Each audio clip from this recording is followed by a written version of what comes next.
Alors bonjour les amis. Alors aujourd'hui on va voir la différence entre le terme hébreu qui est traduit par justice et celui qui est traduit par jugement. Plusieurs fois on m'a demandé la différence entre ces deux mots, donc voilà, je me suis décidée. Alors la première fois où on les voit ensemble, ça va être dans Genèse 18 au verset 19, donc je vous lis le verset en entier. Dieu dit: Abraham deviendra certainement une nation grande et puissante, et en lui seront bénies toutes les nations de la terre. Donc je ne vous l'ai pas écrit, mais je vous le relis parce que c'est important puisque ça nous concerne. En lui seront bénies toutes les nations de la terre. Car je l'ai choisi, ou je le connais, afin qu'il ordonne à ses fils et à sa maison après lui de garder la voie de l'Éternel. Voilà. Et qu'est-ce que c'est garder la voie de l'Éternel pour que toutes les nations soient bénies? Eh bien, c'est en pratiquant ce qui est juste et ce qui est droit. Voilà. Et donc, il est dit ensuite, et qu'ainsi l'Éternel accomplisse en faveur d'Abraham les promesses qu'il lui a faites, c'est-à-dire de devenir une grande nation, et que toutes les familles de la terre soient bénies, ou que toutes les nations de la terre soient bénies en lui. Alors, ces mots, ce qui est juste, ça c'est dans la version Darby, ce qui est juste, c'est tzedaka. Et ce qui est droit, c'est mishpat. Alors donc, on va voir ces mots qui seront traduits un peu différemment. Et on va comprendre pourquoi on peut se poser une question, c'est quoi la différence entre les deux? Donc, c'est second, va dire, en pratiquant la droiture et en pratiquant, qu'est-ce qu'il dit second? Il dit en pratiquant aussi, deuxième, la justice.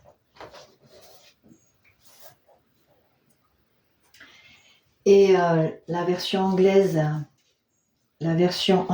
King James va dire en pratiquant la justice, tzedaka, et le jugement, mishpat. Vous voyez, il y a vraiment besoin d'éclairer ces deux notions. Alors, on va commencer par voir le mot tzedaka, puisque c'est le premier.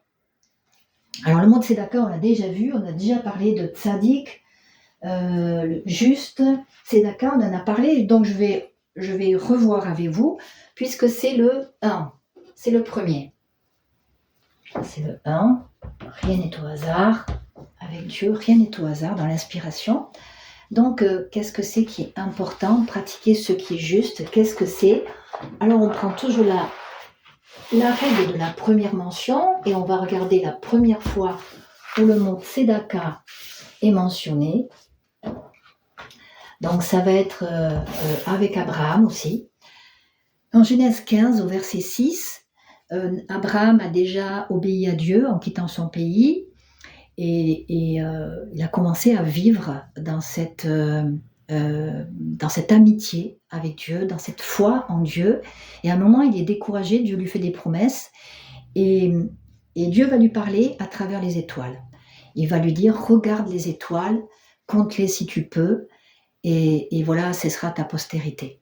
Et il nous est dit que Abraham crut à l'Éternel, et il lui compta cela à justice, tzedaka. Donc, qu'est-ce qu'on va voir? On va voir que la justice, donc Dieu l'a déclaré juste, a déclaré Abraham juste. Pourquoi? Parce qu'il a cru à l'Éternel.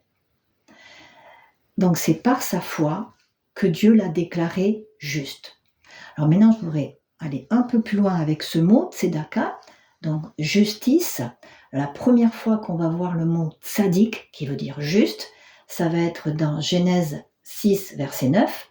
Il nous est dit de Noé. Noé était un homme juste, tzadik. Donc, règle de la première mention, on regarde qu'est-ce qui est autour. Juste, tzadik et intègre. Intègre ou parfait, selon la version, tamim. Alors, tamim, c'est parfait, comme il nous est dit pour les sacrifices des animaux qui devaient être offerts à la place des pécheurs, pour que les pécheurs soient pardonnés, il fallait que les animaux soient sans défaut, tamim. Voilà, un agneau sans défaut. Donc, quand Dieu déclare Abraham juste, quand il déclare sur lui la justice, c'est une position, ça veut dire qu'il le voit, à cause de sa foi, il le voit parfait, il le voit juste, il le voit parfait, comme si Abraham était sans défaut. Et on sait que Abraham n'était pas sans défaut. Abraham avait beaucoup de qualités, mais il n'était quand même pas sans défaut. Et là, il y a un principe, voilà, que Dieu voulait établir pour non seulement Abraham, mais pour tous ceux qui suivraient.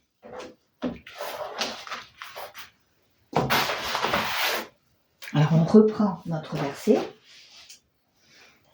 Alors maintenant, donc on a vu ça, c'était le 1, donc ça c'est la base.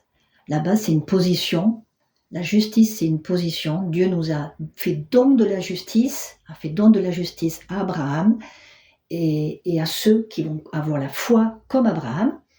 Et ensuite, qu'est-ce que c'est donc Mishpat?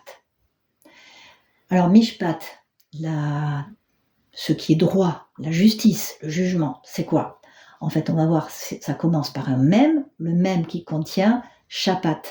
Shapat, c'est pas très compliqué, ça veut dire juger. Ça se comprend que justice, jugement, c'est le fait de juger. Alors on va regarder la première fois où le mot juger est mentionné pour que ça nous donne un petit éclairage, la différence justement avec Tzedaka.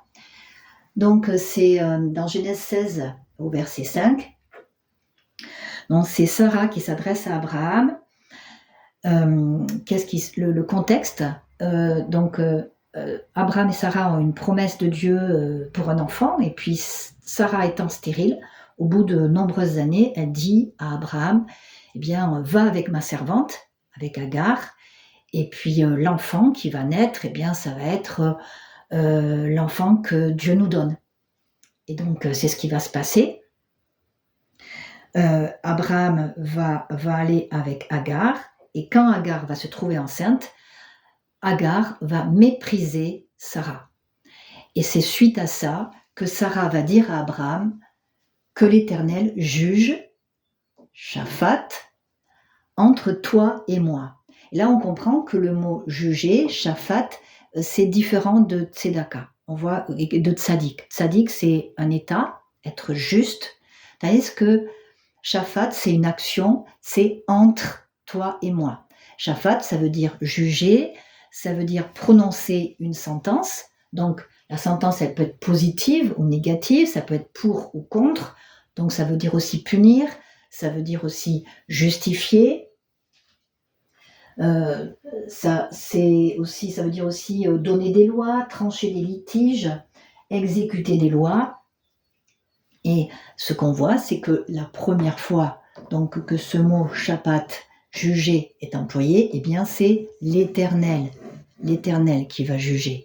Voilà, c'est lui le juste juge, c'est lui qui a établi des lois parfaites et qui nous amène à les pratiquer. Et c'est ça en fait que Dieu veut pour Abraham et pour sa descendance, qu'à partir de cette position de justice,